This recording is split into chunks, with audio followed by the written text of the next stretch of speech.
You are listening to the 90 Days Later podcast with Anna Charles, episode 78.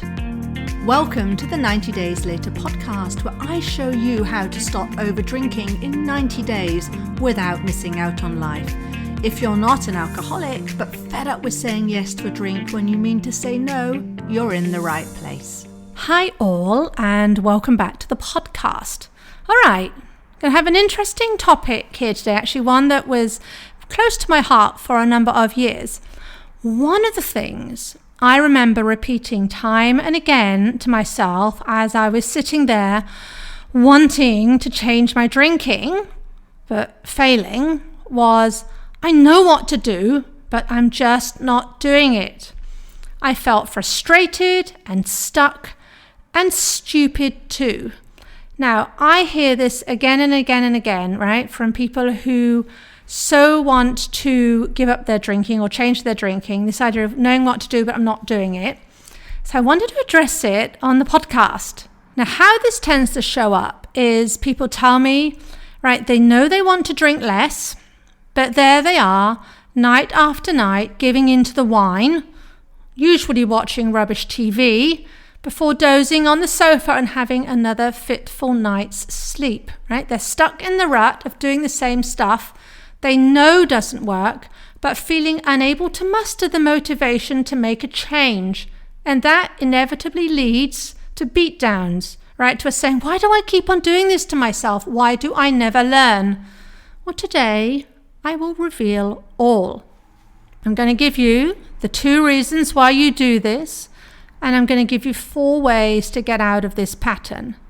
After this episode, you will no longer be confused, and you will have all the information you need to step off the lonely treadmill of knowing what to do but you're not doing it, and to start taking action towards the goal that you want for yourself. And the best bit, like everything I teach, it's simple and it's doable, and it's something you can get started with right away. Oh, and it's a meta skill, right? You'll find this useful in all areas of your life. So let's get cracking. So the first point I want to start with is, do you actually know what you want when it comes to your drinking? Well, let me explain what I mean by that, right? So in my case, I kind of knew what I wanted. I just wanted to not drink the wine. At least not pretty much every day, right? I wanted to be able to take it or leave it, just to have one glass and leave it at that. At least that's what I thought I wanted. But when I dug into it, I realized it was a much bigger and nuanced picture than that. I was used to being the sort of person, right, that when I said I'd do something, I did it. I was like that at work. Remember, I had a very responsible, very big job. I was like that with my family, even when I was writing my novel. And frankly, that was something that I procrastinated over on and off for years, but still at the base of it, that whenever I decided I was going to write or do an hour's worth of writing, I would do that. I actually would sit down and do the writing. But with drinking, I felt kind of all at sea, right? So actually, I wanted to translate that sense of self-commitment that I had in other areas of my life to my drinking. Simply put, if I said I was only going to drink a couple of glasses, or even if I wasn't going to drink at all, I wanted to be this type of person that I could trust myself to know without a shadow of doubt that I would do that, right? I would follow through. So it was far more than about just having a take it or leave it attitude to drinking. I wanted to trust myself with follow through. And when I first started this work, I was far, far away from that point. But the more I looked at it, I realized that if I actually was someone who did what she said she would, then the problem I had with over drinking was going to go away all on its own, right? Because I simply wasn't going to say I wanted to drink 2/3 of a bottle each day. I mean, that was never my goal. So if I became that person and said, I'm not going to drink tonight, then I wouldn't drink tonight. So that was incredibly helpful to me, right? I started to see that if I really defined what I wanted, that was going to help to guide me in my goal. Because something I say frequently and my clients will experience is that while we of course talk about alcohol, it's actually about far more things than just the alcohol. The act of drinking is one small piece of the puzzle. right? And for me, it actually wasn't how much I was drinking, but the person I was becoming when I was giving in night after night and going against what I wanted for myself that I decided to focus on. So that's the first thing I would ask. Do you actually really know what you want for yourself? And get curious about that. The next point, you might not like this, but I'm going to say it. Do you actually know how to do this? Right? If you find yourself saying, I know what to do, but I'm not doing it, do you actually know? Really? Now, for some of you, the answer may be yes, but that's not always the case. And I will tell you, I went around saying this for years, but actually looking back, I didn't really know how to do it. When I do the how, I mean how to achieve permanent freedom around alcohol. And I know this because I can look back at the answers I kept coming back to myself with, and they were all along the lines of, well, you just don't drink the wine. That's how you do it. Or you just decide you're not going to drink the wine. Slight nuance there. Or you just have to stop drinking once you start, or you just don't buy the wine, or this was a sneaky one, you only buy the expensive stuff because then you won't want to glug it down. Didn't work. Or maybe you should volunteer to be the driver because then you won't be able to drink. Or perhaps you just need to learn to get more willpower, or you need to get more self-discipline, right? All that stuff. That's what I came up with. Those are my how to do it. It's my list of how to do it. And perhaps that's you, right? And this is all about, you just have to do more. You have to be more. You have to be tougher on yourself. You have to give yourself a good talking to. Remind yourself that your liver needs a break. Remind yourself this is bad for your health, right? All of that stuff. So that's you saying it to yourself. And then here's how this develops as well. Let's say you've got a spouse who's supportive, right? Who understands that you think you have a problem and they want to help you. What are they going to say? They're probably just going to say, you just got to drink less. And maybe they'll say they'll help you with that. How are they going to do that? Well, often this comes into by reminding you when you're mid-bottle that you should stop now. You said you were going to have a night off and you really shouldn't be drinking now. What are you doing? You're going against the goal that you set. You were clear this morning, right? That's where that conversation often goes. And then how do you react to that? Well, I remember, not that I had a meddling husband. I had a very supportive husband. But one little hint from somebody that maybe, there's a little bit of overconsumption going on, and, that would set me off. That can just make us feel worse, because it's a reminder, and we see it as evidence that we have no control, we have no sense of self-responsibility, we have no willpower, no trust. We feel judged by our spouse, and then we judge ourselves. And all of this can then spur us into other reactions of entitlement. Now, this is bizarre, right? So you say you want to drink less, you tell someone and they're happy to support you, and then they point out that you're drinking a little bit too much and maybe you should wind it in because you said you wanted to. And I remember getting affronted. I was a grown-up. If I wanted a drink, I was going to jolly well have one. And so what if I said that this morning? I've changed my mind. And I'd say that even though I didn't really want the drink, right? But there was no way I was going to be told I couldn't have one or shouldn't have one. So all of that can happen, right? You might have experienced some flavor of this. And what I want to ask is, where has any of this got you? What's the impact of this been? What results have you created for yourself from this perspective? Has any of this changed things for you? Have you learned anything about how to make the change in a sustainable way? Have you learned what works for you? And I want you to get really honest with yourself. If you do believe that you know what to do, ask yourself these questions, test out your approach. Because I'm offering now, I know for myself that I thought I knew what to do. But it wasn't until I really sat down and did this evaluation and really went into this in some depth, right? I mean, I really took myself off to figure this out. It wasn't until then that I realized I actually didn't know what to do. And it wasn't until I really spent time experimenting and figuring it out that the pieces started to fall into place for me. And by the way, this, my friends, is one of the reasons why working with a coach can make the whole process of transforming your relationship with alcohol so much quicker. I actually do know what works. Right? I've worked with many people now, those who drink from fun, those who drink to avoid negative emotions or because it's a family habit and all the reasons, on and on.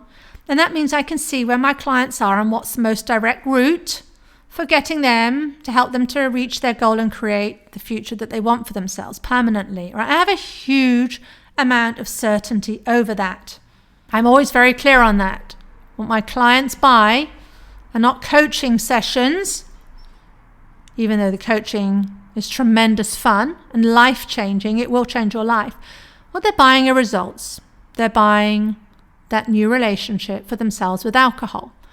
All right, so that was the second point I wanted to cover, right? Do you actually know what to do that will create the results that you want? Or are you just continuing to do the same stuff over and over and over again that hasn't worked for the previous 15 years and which you know in your heart of hearts is unlikely to work again next time?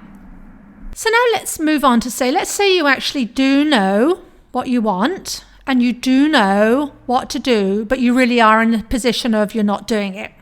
Right? So imagine you're in a position where it'd be like we'd be working together and I say, you do these 5 things and you'll be sorted. And actually that's what I do in my podcasts. I'll usually give you some homework. And if you do it, you're going to get results. Truly will get results because the stuff I cover on these podcasts comes from my body of work. It's the real McCoy, right? It's not just something I put out for free, not the cheap and cheerful stuff I put on my podcast. No, this is real work that I do here. All right, so let's say you have the 5 or so whatever things to do, and if you do those 5 things, you are guaranteed the result, but even then you're not taking action. All right, so let's say you're in that position. I'm going to give you 2 reasons why that's happening, and then I'm going to give you 2 ways to address this. Okay, so the 2 reasons why you're not taking action, and this is actually incredibly simple. And by the way, this works for any goal, not just the goal of changing your drinking. So the first reason why you aren't taking action towards your goal is because your brain is undecided. Now, you might be shrieking at me right now, no, Anna, I really, really, really want to change my drinking. I'm sick of it. I'm determined. I'm all in. And you may believe that. But if you are not taking action, when you know what to do, if you know by doing it, that means you're going to get your results. This means your brain isn't 100% on board. And why? Because it's open to another option. And that option is the safe and cozy one of staying where you are, maintaining the status quo, doing what you're doing. Even if you tell yourself it's actually not what you want at all.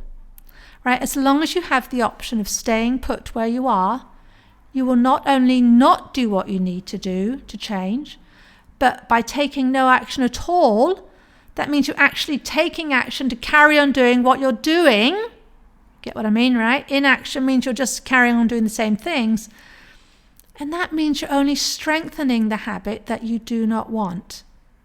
And this can show up in such subtle, innocent ways, in ways that seem so sensible and so rational. Things like waiting for the right moment to start the work of changing your drinking, waiting until after your daughter's wedding, until after the holiday, until things are less crazy at work, until you've moved house, until your husband's on board with you doing this work, right? And until your husband stops suggesting you split a bottle of wine and stops making it so hard for you.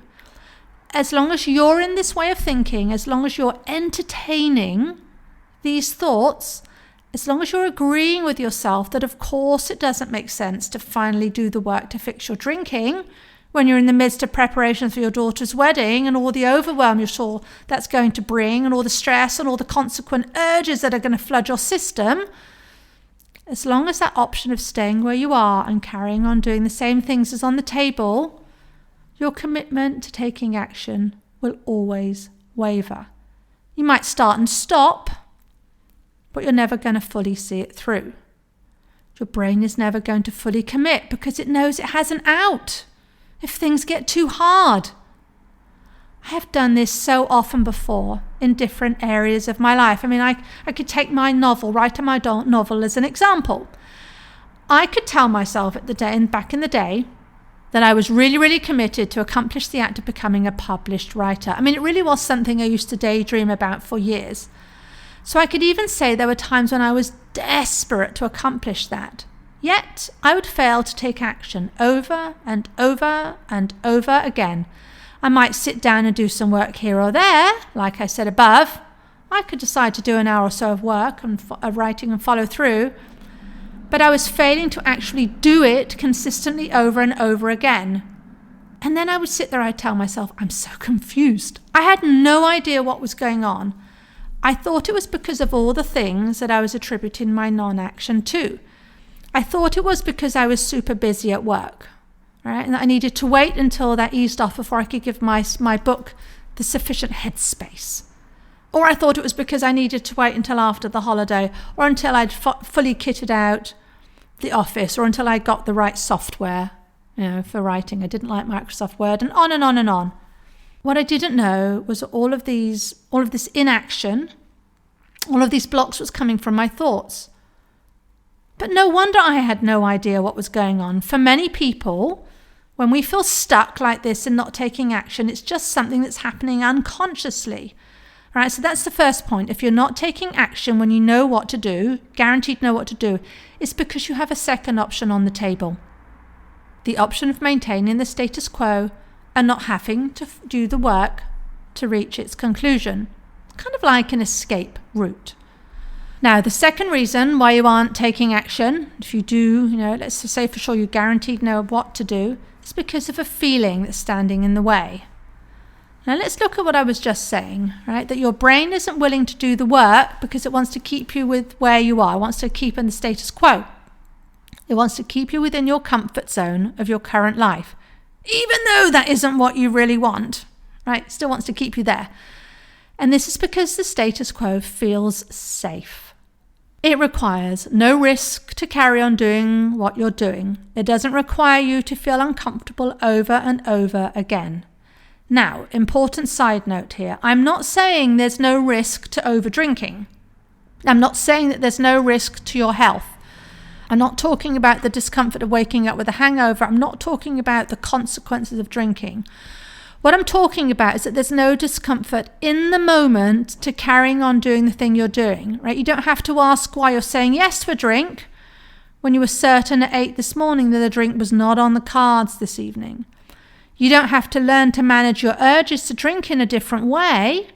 You don't have to risk being judged by your friends by turning down the £11 glass of wine they just bought you. Right? You don't have to go through any of that discomfort because you have the option of just having the drink. You get to just carry on doing what you've always been doing.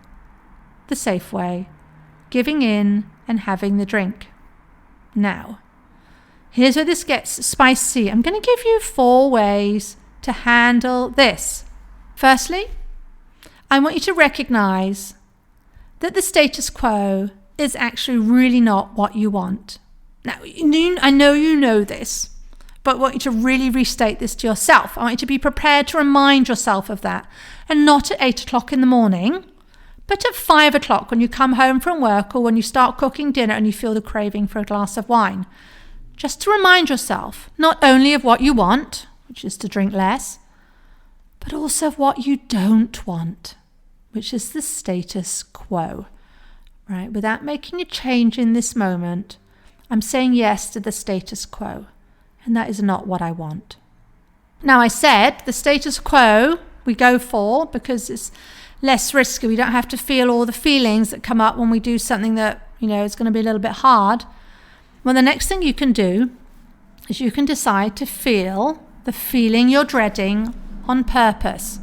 Whatever that feeling may be, whether it's fear or judgment or embarrassment or anxiety, right? And I had a boss once in corporate land who was really into this thing of fail fast forward, right? She ran a $1 billion company. And when you're in that situation, you have lots of processes, right? Lots of established ways of working. It gets harder to buck the trend. It's just how we do things around here. Side note, any of you corporate people out there, it's like that scene in the film Office Space, very, very funny film from many years ago, probably back in the 90s if you haven't seen it, about the TPS reports. There's this TPS process they do. They've long since forgotten why they do it or what kind of result they get from it, but there is a TPS report, right? It's kind of like corporate sludge. So you have a lot of that going on. So my big boss, so she wanted to stop this. She wanted everyone to do, and wanted everyone to implement this fail fast forward thing at the level of their own sphere of influence, right? And so which meant that basically you could come up with an idea and test it. And if it didn't work, you just move forward, right? You'd find something else. And the way she illustrated this, she told us of the story of her daughter at school, and it always stayed with me. And that's a little bit like I want to encourage you to do here. So as the story went, her daughter at the time was about 11 or 12. And the school that she went to, there was this bench in the corridor outside the headmaster's office. I forget what it's called, the naughty bench or something. Anyway, during break time, anyone who'd been deemed naughty or done something wrong had to sit on the bench, right? So it's kind of like the public humiliation bench. Everyone would know that you'd done something bad and you just had to sit there and suck it up. And so my boss's daughter, her daughter became more and more fearful of the bench, right? She didn't want to end up on the bench, and she started to dread going to school. She didn't want to put a step out of line and all the rest of it. And so in the end, what my boss did was she said she set her daughter a task. She wanted her to get on the bench. She wanted her to do something explicitly and with intention so that she'd get on the bench. And she did. And guess what? She found that being on the bench wasn't so bad. Now, of course, it wasn't something that she wanted to do. It wasn't comfortable and pleasant, but she didn't die, and it wasn't something where, she needed to freak out about. And what that did was it kind of loosened her up, saying, okay, because she'd been going to this super worst case scenario and then found that the worst case scenario wasn't all, super bad. So I want you to think of a feeling that you're not wanting to feel. That's what's holding you back. So let's say you're judged or embarrassed. You don't want to feel embarrassed in front of your friends because you think there's something wrong with you, even though there isn't, if you say no to a drink. I want you to practice feeling embarrassed on purpose. Won't be pleasant, but you'll learn that you can do it. Now, the really cool thing is this is actually a meta skill, right? I've noticed I have this thought in other areas of my life, right? I know what I'm doing, I'm just not doing it. And that I can apply these same learnings to that. So once you learn it around your drinking, you can learn it around other areas of your life. So for instance, example from my business was launching this podcast. I went through the not knowing how to do it. I got stuck there. I got all the way through to knowing what to do, but resisting doing it, and then kind of doing it hesitantly, to facing the feeling I was having and doing it, right? So I went through all the uncomfortable feelings. I would cringe when I heard my own voice. I would cringe when I think about any possible negative reviews I might get, about being invisible, about being embarrassed. What would people think? Was my content relevant enough? Fear. Would I be able to explain what I know works in a way that's simple and doable? Well, I faced those feelings, and what I found is the more I did it, the more I got used to the feeling until I didn't think about it. In fact, I enjoy and relish doing the podcast, right? And that's in part because it's not about me. It's not even about my business. It's about the impact it can have on my listeners. Even if it's only to give you some hope and faith that you can sort this thing out, right? Even if you subscribe and you listen on repeat and you never work with me one-on-one, all the way what I'm doing is I'm bolstering others of you with the confidence. And it so often becomes the thing that gives you the impetus to reach out and work with me and to get the results that you end up having is by listening to me and hearing me and getting to know me on the podcast, so that you end up then changing your relationship with alcohol. Now, none of that would have happened. None of those people would have got help.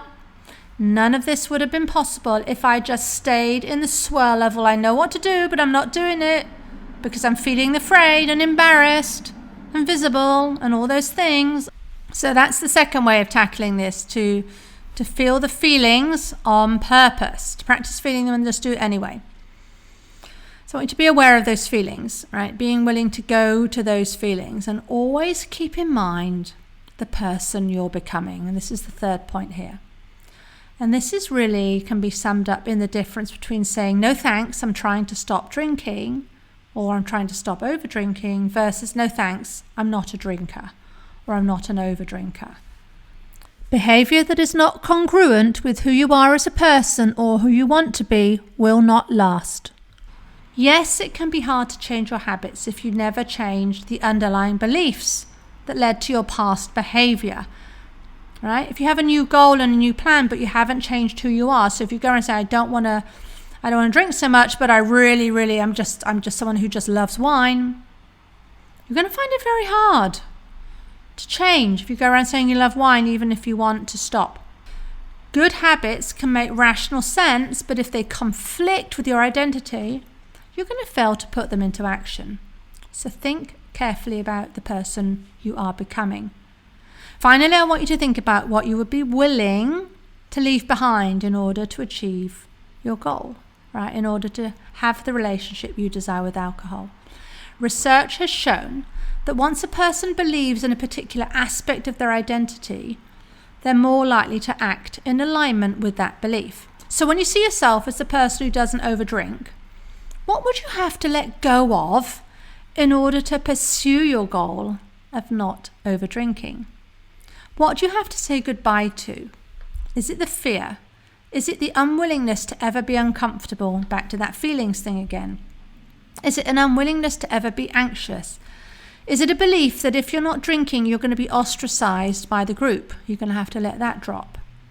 Are you going to have to let drop the thought that you won't connect with your spouse if you aren't able to split a bottle of wine with them on Valentine's Day? What would you have to let go of in order to pursue what you really want? I talk about this a lot, right? The idea that we have to become different people, right? So who would you have to become in order to go after the version of you who is not an overdrinker? Not because they have to try really hard to do this or to hold themselves back from guzzling back a bottle of wine every night, or because they need all these people to hold them accountable, right? Not because of any of that, but just because that's just not what you do, because you are not an overdrinker. So in summary, if you go around saying you know what to do but you're not doing it, first I want you to make sure you know what it is you actually want, and that you actually do know what to do, and you're not just regurgitating action over and over again that hasn't had the impact or effect so far that you've wanted to change your relationship with alcohol, and which you believe deep down won't make any difference moving forward anyway. Right? We're kind of kidding ourselves. And then I want you to look at the reasons why you're not taking action. And it's going to be because you are still keeping the option of the status quo on the table, or because of a feeling that you don't want to feel. You then need to decide that the status quo, the current situation, is not what you want, and be willing to feel any of the feelings you're avoiding on purpose. You need to go towards them. To see it's actually less about the doing, it's less about the action of drinking and more about the person you're becoming and that person's identity.